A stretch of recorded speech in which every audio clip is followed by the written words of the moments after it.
সরকার পতনের এক দফা দাবিতে অসহযোগ আন্দোলনের প্রথম দিনে দেশের বিভিন্ন স্থানে সংঘর্ষ এবং ধাওয়া পাল্টা ধাওয়ার। দেশ জুড়ে জ্বালানি তেলের কোনো সংকট নেই বলছে সরকার, কিন্তু বাস্তবতার সঙ্গে যা মেলানো যাচ্ছে না। চাহিদা অনুযায়ী জ্বালানি না পেয়ে অনেকেই ক্ষুব্ধ। চিন্তা করেন, একটা সিলিন্ডারে যদি 475 টাকা বাড়ে, তার মানে আমি এই টাকায় দিয়ে 7 কেজি 8 কেজি চাল কিনতে পারি। আসলে রাষ্ট্র আমাদের উপর জুলুম করতেছে, কারণ আমরা সীমিত আয়ের মানুষ। বিদ্যুৎ সংকট ও গ্যাসের দাম বৃদ্ধির কারণে বিএনপির নিজের কর্মীরাই সরকার পতনের ডাক দিয়েছে। সরকার আসার মাত্র 1.5 মাসেই বাংলাদেশ ভয়াবহ সংকটে। মাত্র 1.5 মাস, 13 ফেব্রুয়ারি তারেক রহমান সরকার ক্ষমতায় এসেছেন। মাত্র 50 দিন। এই 50 দিনে বাংলাদেশের সাধারণ মানুষের জীবন পরিণত হয়েছে এক দুঃস্বপ্নে।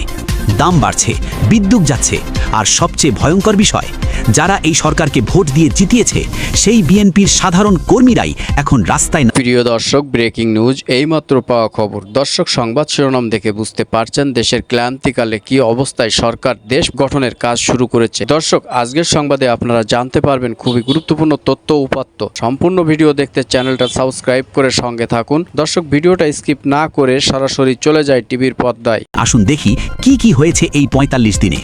এপ্রিল মাসে এলপিজি গ্যাসের দাম 1 লাফে বেড়েছে 387 টাকা। 12 কেজি এলপিজির দাম 1 লাফে 387 টাকা বাড়িয়েছে Bangladesh energy regulatory commission. 12 KG cylinder যেটা মার্চে ছিল 1341 টাকা, এপ্রিল থেকে হয়েছে 1728 টাকা।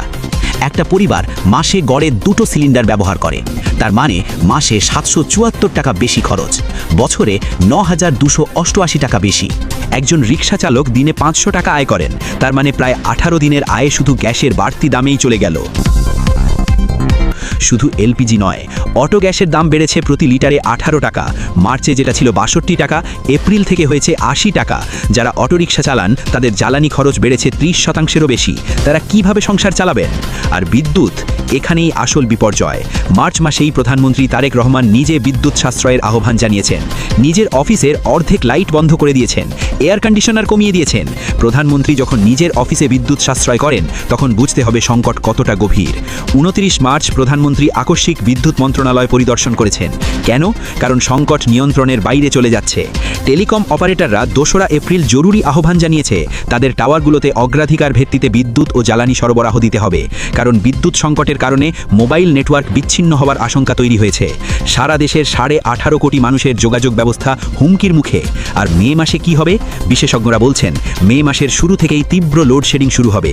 জ্বালানি সংকটের কারণে তেল ভিত্তিক বিদ্যুৎ কেন্দ্রগুলো উৎপাদন ব্যাহত হবে। গ্রীষ্মের প্রচণ্ড দাবদাহে যখন বিদ্যুতের চাহিদা সর্বোচ্চ থাকবে, ঠিক তখনই 1 থেকে 2000 মেগাওয়াট লোডশেডিং হতে পারে। প্রথম কথা, জ্বালানির কোনো সংকট বর্তমানে বাংলাদেশে নেই। এখন প্রশ্ন হলো, এটা কি হঠাৎ করে হয়েছে? না, এটা পরিকল্পিত ব্যর্থতা।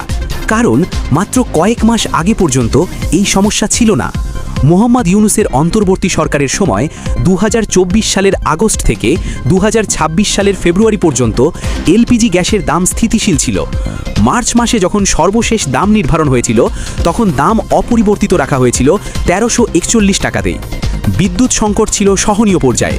বিদ্যুৎ উপদেষ্টা ফাউজুল কবির খান 2025 সালের এপ্রিলে বলেছিলেন লোডশেডিং সহনীয় পর্যায়ে থাকবে। কিন্তু তারেক রহমান সরকার আসার পর মাত্র 1.5 মাসে সব উল্টে গেল। কেন? সরকার বলছে তারা পুরনো বকেয়া পেয়েছে, বলছে আগের সরকার সমস্যা রেখে গেছে, কিন্তু এই যুক্তি কি জনগণ মানবে?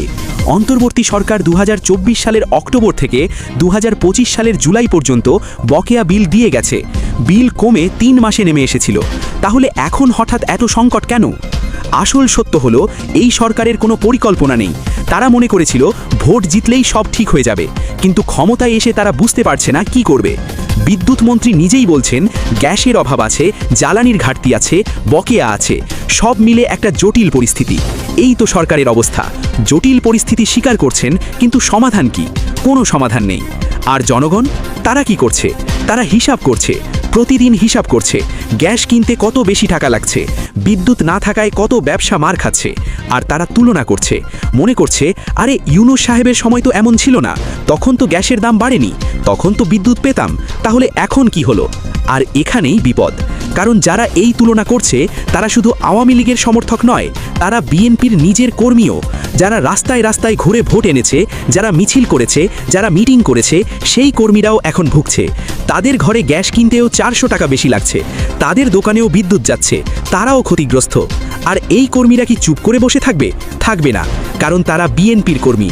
তারা জানে কিভাবে রাস্তায় নামতে হয়, তারা জানে কিভাবে প্রতিবাদ করতে হয়। তারা আওয়ামী লীগের বিরুদ্ধে রাস্তায় নেমেছিল। এখন যদি তাদের নিজের সরকার তাদের সমস্যার সমাধান না করে, তাহলে তারা কি করবে? তারা চুপ করে সহ্য করবে?